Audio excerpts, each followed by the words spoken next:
morning, Staten Island, and welcome to another edition of the Grace 10314, brought to you by our friends at Dayhab Crew from the Grace Foundation. Now a little about us. My name is Brian Gomez, and I'm the district manager here at Staten Island and Manhattan, and it's great to be broadcasting here today. And hi, my name is Mitchell Lowell, and I am the New Dorp manager for Investors Bank here on Highland Boulevard. Now it's time to invest yourself in this week's episode of Grace 10314. Can you tell us your name and your role? Sure, my name is Brian Gomez. I am the district manager for Staten Island and Manhattan for Investors Bank. And I am Mitchell Lowell. I am the branch manager for the New Dorp branch on Highland Boulevard. How did you get into banking? How did I get into banking is a long story. But actually, the kind of neat thing is I have family members that were originally in banking. My mother was in banking. She worked at Bank of New York, and my uncle worked for Citibank. And when I got out of college, I originally didn't know where I was going to go, so I had an opportunity to work for Commerce Bank many moons ago, and they gave me my first opportunity, and since then I worked my way up. Congratulations. Thank you. For myself, it was back in the 80s. I was hired by a bank that is no longer, they called it MHT, Manufacturers Hanover Trust. But then after a year, went into the mortgage business for the next 28 years. And then Brian and I have been friends for a long time, and the opportunity presented itself to become the branch manager here for investors, and I transitioned back into banking and been with investors since that point. What should a person look for when choosing a bank? I think it's about relationships. You know, I think every bank has a checking account, a savings account. You know, it's the same. The key thing is about relationships and how you have that relationship with that person you're dealing with. And you want to make sure the bank that you're banking with knows who you are. When they know your name and they look out for you, I think that's important. It's not about yes, banks make money, but it's about the relationship we have and how we can make your life better. How early can you start to save or invest? You can start at a young age. I mean, it all depends on what you'd like to do, whether it's a savings account or bonds or any type of way of saving. You know, many parents start with their children at a young age, and then as you get older, you transition to your accounts and what you need. But at a very young age, you can start to do it. When we had paper routes and things like that, we took the money and put it in a savings account. I think you know, getting into investing early is important. To understand the stock market's important. I think lifelong lessons in terms of how to invest for your future is important, and that's stuff you can do with a computer to analyze. Even on your iPhones has the app that shows you how the market is doing, fluctuating. I think it's very important at a young age to start understanding that so you can build your personal net worth and grow. How much money do you need to open an account? It depends on every bank. So, you know, for us, it could be for an individual, there's 3 ways to put in money. If you have a direct deposit of over $500, you can start an account with $50. But, you know, to avoid any fees, you know, like we direct deposit over $500 or $1,000 minimum balance, or you do debit card transactions. But these are, you know, those are the things that they look at. But every bank is different in terms of their requirements. But for us, you know, you can start an account as low as $50, and then kind of work your way up. It's all based upon, you know, transactions. You know, it depends on whether you're looking for a checking or a savings account. All different parameters for different accounts. When you're young like yourself, you might go with a savings account and start with that and invest in that way, and then ultimately transition to a different type of account. Should a person invest their extra cash or use to pay off debt? I think it's important to try to pay off debt because we talk about credit, right? So eventually one day you want to buy a house, let's say. You're going to purchase a house, but you need to have good credit to buy a house. So to pay off debt in a timely manner is going to help build your credit score, which is going to give you an opportunity to, when you do go for a mortgage or a loan, the banks will look at your credit score to make sure it's in order. So if you're making payments on time, it's very important. So pay off debt. I believe in, you have a little bit of debt, but you want to make sure that you always pay off your debt on time and minimize your credit card debt. Can you tell us how to budget for an investment? Well, it depends on what type of investment you're looking for.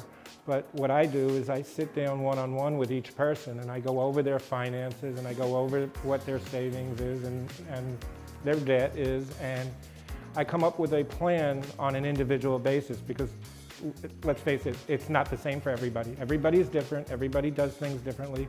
So a one-on-one sit down and understanding is the best way to be able to deal with that. What different types of investment does your bank offer? Variety of different types of investments. When we get into that part of the bank, we're talking about annuities, 401ks, retirement plans, IRAs, things like that. We offer a full gamut, a full selection of different products in that arena, even which we call managed accounts. And I use this meaning that it's not that, managed quotations, but it's managed accounts meaning that we will look at different funds and be able to place your money where the funds are being productive so you can earn more. And you diversify a little bit. You don't have to put it all in one place. And you look at, again, go back to the individual and see what's best for them. Do you have to pay tax on an investment? Depending on the income of the investment. So if there's we'll use something as small as a savings account, right? If you earn interest over $10, yes, you have to pay taxes over that. Anything below $10, you don't. But right now the rates are very low, so you probably won't hit that threshold in terms of over $10. Even necessarily not. I'm not a CPA, a certified public accountant, but from my experience, that's you don't have to worry about that. But when you do the big investments, yes, you do have to pay certain taxes based on capital gains, which is money that you have made off your principal.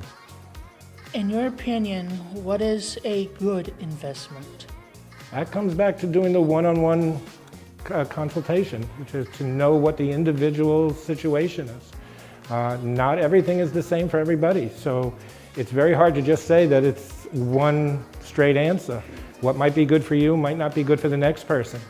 So really, that's the way I look at it. I think when you're looking at what's a good thing to invest in, you need to be diversified, and I mean diversified in different things. You need a retirement plan because that's important. So when you're no longer able to work, you have income that's coming in to support you, and you can enjoy life differently as opposed to finding your passion in what you decide to work on. I also think that real estate's always a good thing to invest in. So when you buy real estate, it's something that's generational wealth that you want to create for you and your family. So I think it's important to look at different vehicles on what you want to invest in, either the stock market, either annuity to get recurring income, or look at real estate to purchase and to buy, when you have a house and maybe rent it out to someone so you can build income for yourself. So always look at different avenues, don't stick to one. Look at different ways to increase your net worth. What different community involvement does Investors Bank have with the Staten Island community? This is something that we are very passionate about. I know between Mitchell and myself, we're involved in how many organizations on Staten Island? Quite a few. I know both of us, I'm Rotarians, South Shore Rotary. I know we're involved in different community organizations such as Teddy Atlas Foundation, Lifestyles Disabled. We partner up with the Stephen Silva Foundation, and even in Manhattan, we partner up with different not-for-profits at Grand Street Settlement. I'm on the board of directors there. So we do get involved in the community. It's so important to give back, especially that we're Staten Islanders. I still consider myself a Staten Islander. I migrated to New Jersey. But I grew up on Staten Island. I am a North Shore kid, and for me, being always giving back to the community is very important, and it gives me a sense of pride to give back. Also, what trend did you notice during the pandemic in the banking industry, and were people withdrawing their savings? No, I think the opposite happened. I think people kept money more in, and the banks in our industry try to figure out ways to help our customers.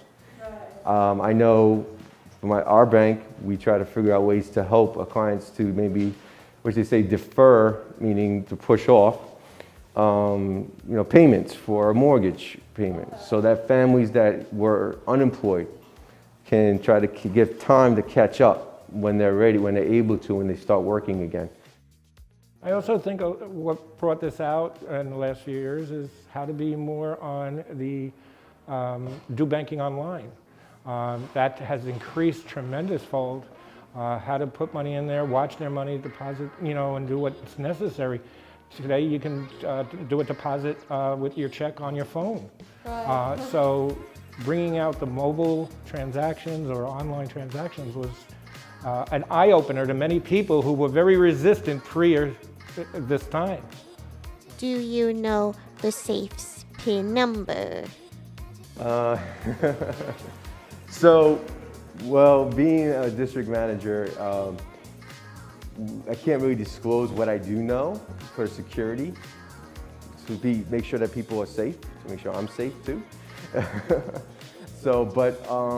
Banks employees do have codes, let's say, to get into the safes, but we don't have the full code, so it will never be one person at any time having the combination to the code, to the safe. So it will always be separate. How many cameras are located in the bank?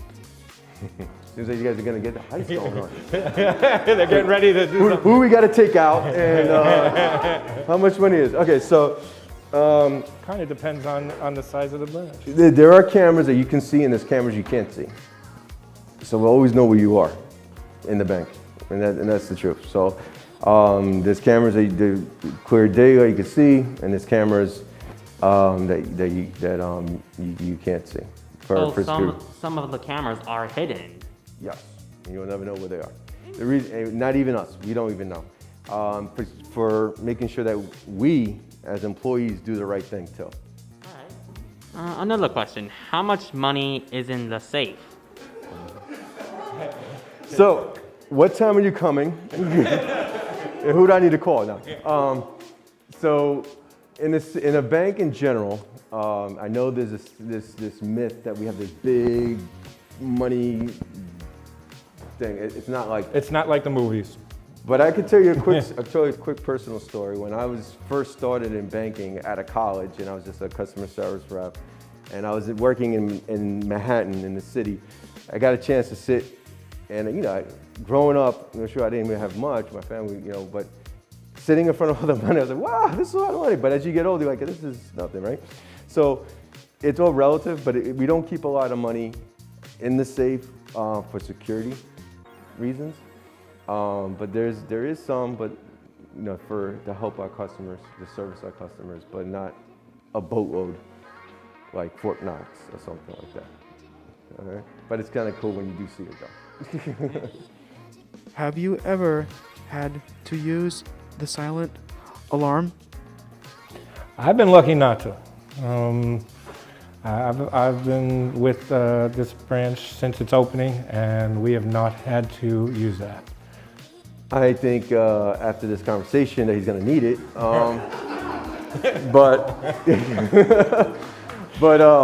no. I actually I've had to use it once or twice, and it's a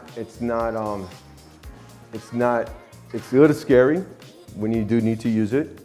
I've used it a couple of times. I've been in banking for 20 years, so I've gotten a chance to use it a couple of times. And you want to make sure your people are safe. You want to make sure your customers are safe, your team is safe. You want to make sure you're safe as well. And sometimes when these things happen, when robberies happen, you want to make sure you get that person out. You want to make sure your people, you can replace money, you can't replace people. And that's important. Do you feel that wearing a mask at a bank sends a confusing message to the bank tellers? Yes, so yes.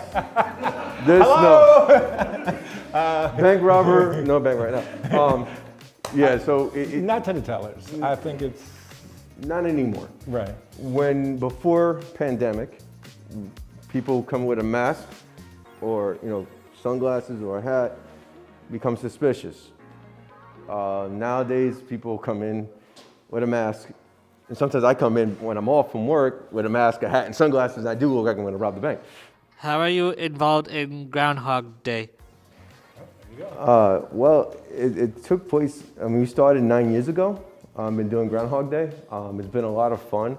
For me, again, like I said, I'm a North Shore kid.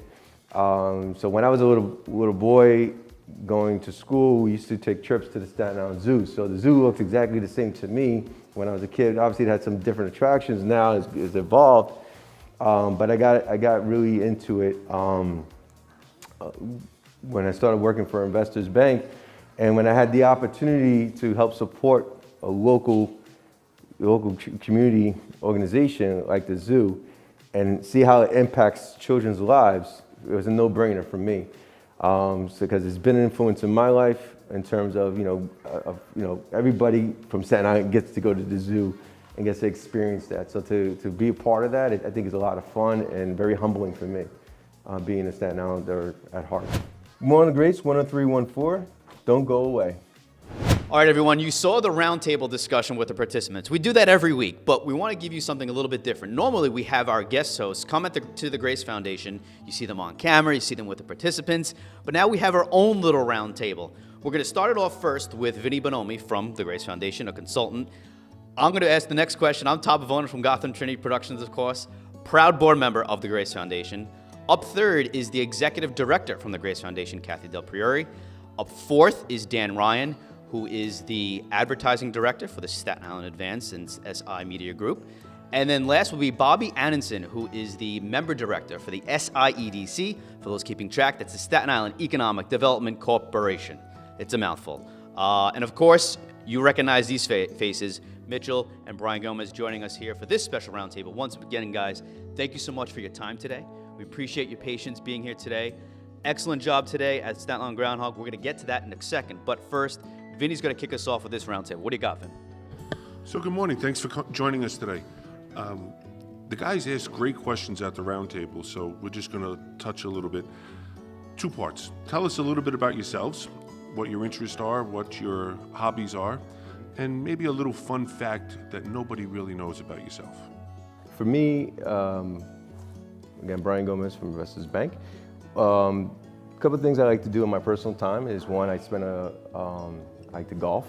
I like to work out in the gym, and it's kind of neat to have a 13-year-old son now that's is very passionate about playing football, and he's actually coming. Now I'm going to the gym with him, and it's kind of like pretty cool. But I also realize how old I am, because now I wake up in the morning with a lot more aches and pains than I didn't have when I was my heyday. But it's just really a lot of fun. Working out with my son and spending quality time with my family, because at the end of the day, that's the most important thing for me, is my family. And be able to spend time with them, with my wife and my two daughters and my son, has been a blessing in itself. Good for you. Fun fact? Fun fact for me, actually at one time I won states in the 4x2 indoor champion for St. Peter's High School.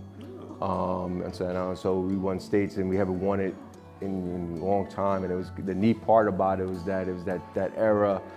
Remember the movie White Man Can't Jump and stuff like that, so they didn't think we could run either. So we had a very diverse team, and we actually won it that year. So it was a lot of fun, and it's funny, we come across our competitors and out there today, me and my friends. I'm still friends with a lot of the guys on that team, and we actually we talk about old stories, and it's just a cool thing.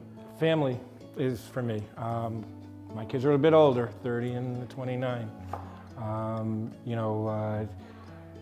One just got married, purchased a home in Jersey, and watching my kids grow and doing better, and which is what we all believe in and which we all want for our kids, it's been a blessing. My wife, been married over 32 years. it's just all about family for me. There's nothing else that comes before that. But also participating in the community. I'm very, very big about participating in this community. I transplanted here about 30-something years ago. Almost 32, I guess, there too, 89. And I come initially from Long Island, from Nassau County, Port Washington. Came here because of a job offer, and I've been here. And this was supposed to be a 7-year gig, and I'm here 30-something plus years after. And that was because of family, because it was always about, well, they had to go to this school, they had to go to this school. We had to keep them in that. So that's really, about a little bit about me. It's about that. Fun fact about me, I had hair at one time. I had a big afro. I could show you those pictures and you would not think it was me. It's great. Great pictures. Right? A big afro. A big afro. Full-fledged afro. Full-fledged. Staten Island Chuck, better known as Charles E. Hogg. What a history he has. He is incredibly accurate at 85%, I believe the percentage is at right now. And obviously, he's going to get it right this year because we're going to get more spring. What's it like going there each year when there's people there? The crowds are intense. I mean, it's big. I mean, it's just like Punxsutawney Phil when they pack that thing up. But what's it like at the Staten Island Zoo each year? It's really exciting. I remember the last time we had people at that event, and it was a lot of fun. I mean, every year it's a little cold. Obviously, it's chilly, so you definitely wake up from the cold. But we used to, having the crowd there.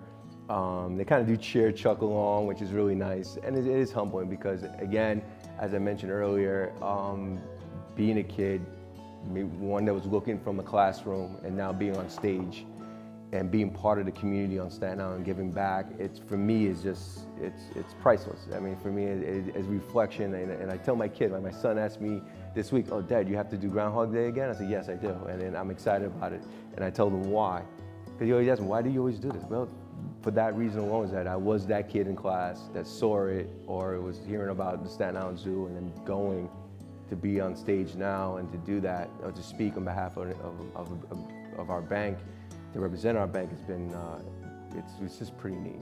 It really is cool. And now they were able to watch it live in the comfort of their home, on their cell phones, their tablets and whatnot.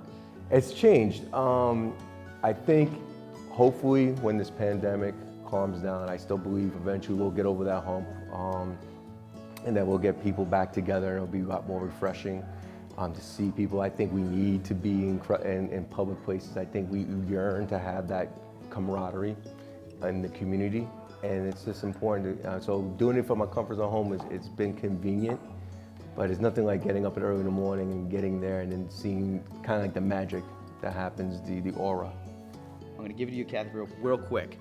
We all know you pretty darn well. You are one of the best public speakers. Public speaking is not easy, especially when it's in front of a crowd like the Staten Island Zoo.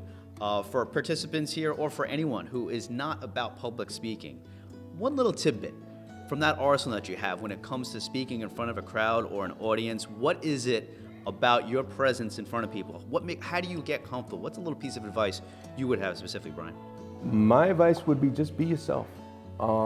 It is nerve-wracking. I would be lying to you if I didn't say I get a little nervous beforehand, trying to think what I'm going to say, how I'm going to respond.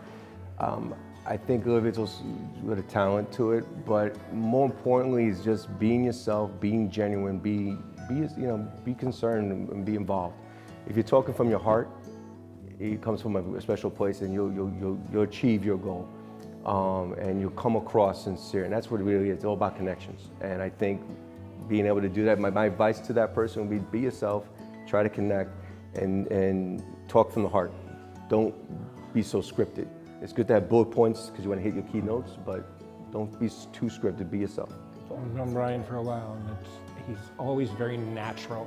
It just flows, and I think that's the best thing I could say. It's just very natural. So mine's not a question, mine's just basically a statement. You're here and we thank you. And at the Grace Foundation, we're all about community. You talked about family, and we're a family. And we're very happy and very grateful to have you guys here to be part of our family. We know that in the past we tried to work on things and the pandemic hit and the world stopped. We're looking forward to working with you guys, and we do appreciate it. And you could see by the kids and their questions and how much it means to us that you're here and that our community collaborates with us all the time, and we appreciate that, so thank you. And that's it. You're most welcome, and I'll tell you, the Grace Foundation, I know Brian, myself, and others, it's very important to us, and kids will always bring out something in everybody, and to be here to help and do things and be supportive, I know both of us feel very strong about that. Thank you for having us, and again, thank you for, I want to only say partnership, but again, it's like family. So when we get together, as we mentioned, it's like we kind of catch up, and when COVID hit our community, I think we were trying to figure out ways, how can we support the organization through either Peloton, bike ride, or something. We were trying to come up with different ideas on how to be more innovative, and I think, being more like family, an extended family is important to people understand our community on Staten Island. I appreciate what you guys do in the community, and I've had the honor of being able to sit on the board of directors at the Staten Island Economic Development Corporation with Brian for years now, and really I appreciate what you guys do. So I'd love to know what's next. What's the growth opportunities? What are you guys looking forward to in the community, and what do you see for Staten Island? So a couple of things. I know it's been public knowledge that Investors Bank has been acquired by Citizens Bank, but what I do feel that's really unique about it, Citizens Bank and Investors Bank, where we have a perfect marriage, is two things, well, more than two things. But we'll focus on the main two things. One would be the fact that they are big in community as well, and with our presence locally in the trenches, and a lot of our branch managers and district managers and so on and so forth, and our employees, a lot of volunteering opportunities as well. And they like that about us. So I think there's a unique synergy between the two organizations in that sense, as well as we fit the hole in the donut.